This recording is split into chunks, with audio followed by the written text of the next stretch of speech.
Quarry ದುರಂತದಲ್ಲಿ ಒಂದು ಬಹಳ ಭಯಾನಕವಾದಂತ ಸಾವುಗಳಾಗಿದೆ. 7 ಜನ ಮೃತಪಟ್ಟಿದ್ದಾರೆ. ಕೆಲವರ ಐಡೆಂಟಿಫೈ ಮಾಡಕ್ಕಾಗಲ್ಲ.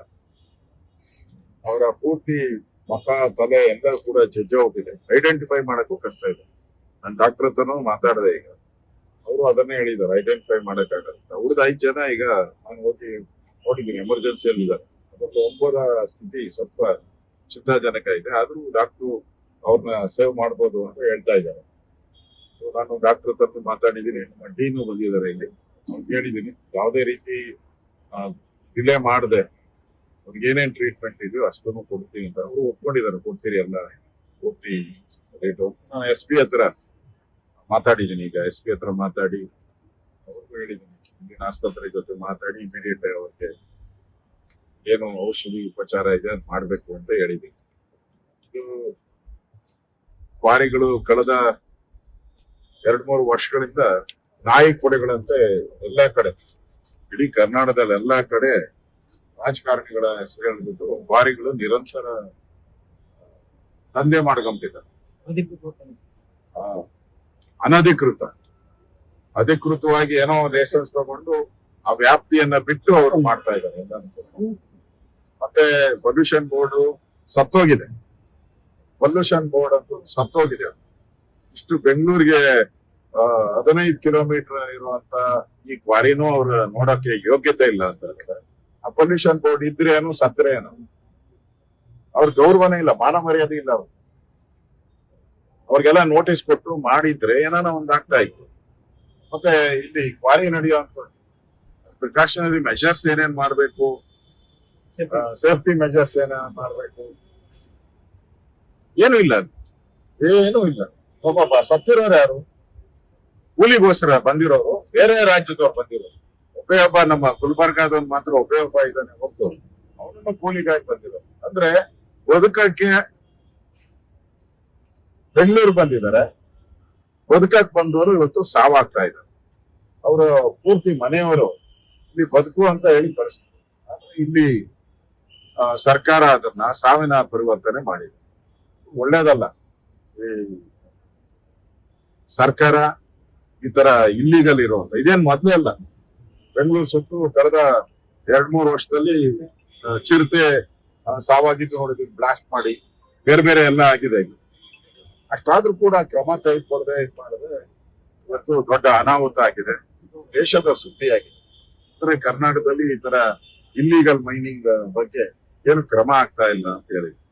ಮತ್ತೆ ಯಾರು ಅವನು ಮಾಡ್ತಾ ಇದ್ದಾನಲ್ಲ ಅವನ್ನ ಇದುವರೆಗೂ ಕಾವನ್ ಕಾಯ್ತಾ ಇದ್ದಾರ ಪೊಲೀಸರು. ಯಾಕೆ ಬಂಧಿಸಿಲ್ಲ ಅವನ್ನ? ಬೇರೆ ಸಂದರ್ಭದಲ್ಲಾದ್ರೆ ಹುಡ್ಕೊಂಡು ಹೋಗ್ತೀರ ಎಲ್ಲ. ನಿಮ್ಮ ವಿರೋಧಿಗಳಿದ್ರೆ ಹುಡ್ಕೊಂಡು ಹೋಗ್ತಿರಲ್ಲ, ಈಗ ಯಾಕೆ ಅವ್ರನ್ನ ಬಿಟ್ಟಿದ್ದೀರಾ? ಕ್ರಮ ಯಾಕೆ ತೆಗೆದುಕೊಳ್ತಾ ಇಲ್ಲ? ಇಷ್ಟೊತ್ತು ಅರೆಸ್ಟ್ ಮಾಡಿ ಅವ್ನ ಜೈಲ್ ಕಳಿಸ್ಬೇಕಾಯ್ತಲ್ಲ, ಕಳ್ಸಿದ್ದೀರಾ? 7 ಜನ ಸಾವಾಗಿದೆ. ಇನ್ನು ಸಾವಿನ ಅಂಚಿನಲ್ಲಿ ಇರುವಂತ ಬಡವರು, ಎಲ್ಲರೂ ಬಡವರು. ಅವ್ರ ಕಂಪ್ಲೇಂಟ್ ಕೊಡಕ್ಕೂ ಶಕ್ತಿ ಇಲ್ಲ. ಆ ತರದವರು ಇಲ್ಲಿ ಇರೋಂತ. ನಾನು ನಮ್ಮ ವಿರೋಧ ಪಕ್ಷದ ಮೇಲ್ಮನೆ ನಾಯಕನಾದಂತ ನಾರಾಯಣ ಸ್ವಾಮಿ ಅವರು ಇಬ್ಬರು ಬಂದ್ರು ಸ್ಥಳಕ್ಕೆ. ಇಮಿಡಿಯೇಟ್ ಆಗಿ ಸರ್ಕಾರದ ಒಬ್ಬ ಪ್ರತಿನಿಧಿ ಬಂದಿದ್ದಾರೆ. ಇದುವರೆಗೂ ಯಾರು ಬಂದಿದ್ದಾರೆ? DC-ಗೆ ನಾನು ಸತತವಾಗಿ ಫೋನ್ ಮಾಡ್ತಾ ಇದ್ದೀನಿ, ಫೋನೇ ರಿಸೀವ್ ಮಾಡ್ತಾ ಇಲ್ಲ. DC ಸ್ಥಳಕ್ಕೆ ಬರ್ಬೇಕಾಯ್ತು, ಪರಿಹಾರ ಘೋಷಣೆ ಮಾಡ್ಬೇಕಾಯ್ತು, ಡಾಕ್ಟರ್ ಜೊತೆ ಮಾತಾಡಿ ನಾವು ಕೊಡ್ತೀರಿ ಪೂರ್ತಿ ಮೆಡಿಕಲ್ ಟ್ರೀಟ್ಮೆಂಟ್, ನಮ್ ದುಡ್ಡೆಲ್ಲ ಕೊಡ್ತೀರಿ ಅಂತ ಹೇಳ್ಬೇಕಲ್ಲ. ನಾನ್ ಹೇಳೋ ಸ್ಥಿತಿ ಬಂದಿದೆ.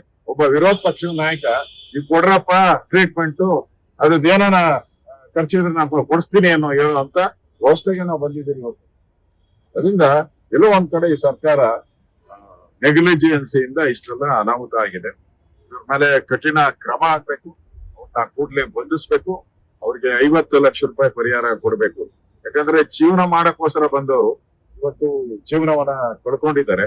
ಅವ್ರ ಕುಟುಂಬ ಆದ್ರೂ ನೆಮ್ಮದಿಯಿಂದ ಇರಬೇಕು.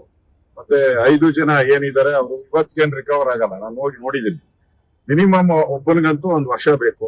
ಇನ್ನ ಉಳಿದವ್ರಿಗೆಲ್ಲ 6 ತಿಂಗಳು ಬೇಕು. ಅಲ್ಲಿವರೆಗೂ ಅವ್ರ ಜೀವನ ಹೆಂಗೆ ಕೂಲಿ ಮಾಡ್ಕೊಂಡು ಬರ್ತಾ ಜನ. ಅದರಿಂದ ಅವ್ರಿಗೆ ಅವರು 6 ತಿಂಗಳು 1 ವರ್ಷ ಅವ್ರಿಗೆ ಸಂಬಳ ಕೂಲಿ ಆದ್ರೂ ಸಿಗ್ಬೇಕು. ಆ ರೀತಿ ಅವ್ರಿಗೂ ಕೂಡ 10 ಲಕ್ಷ ರೂಪಾಯಿ ಪರಿಹಾರವನ್ನ ಕೊಡಬೇಕು ಅನ್ನೋ ಆಗ್ರಹವನ್ನ ಮಾಡ್ತಾರೆ. ದಾಟ್ಲೆ ಮಶಾಕ್ ದರ್ಗಾದ ಗಲ್ಬೆ ಪ್ರಕರಣ ಗಲ್ಬೆ ಪ್ರಕರಣದ ಕೇಸನ್ನ ಸರ್ಕಾರ ವಾಪಸ್ ಪಡೆದುಕೊಂಡು ಅದರ ನಿರ್ಧಾರವನ್ನು ಇವತ್ತು ಹೈಕೋರ್ಟ್ ನ ಮುಖ್ಯ ನ್ಯಾಯಮೂರ್ತಿಗಳ ವಿಭಾಗೀಯ ಪೀಠ ಮಧ್ಯಂತರ ತಡೆ ಕೊಟ್ಟಿದೆ. ಇದಕ್ಕೆ ಹೇಳಕ್ಕೆ ಬಯಸ್ತೀನಿ. ನೋವಿನ ಸಂದರ್ಭದಲ್ಲಿ ನಾನು ರಿಯಾಕ್ಟ್ ಮಾಡಕ್ಕೂ ಇಷ್ಟಪಡಲ್ಲ.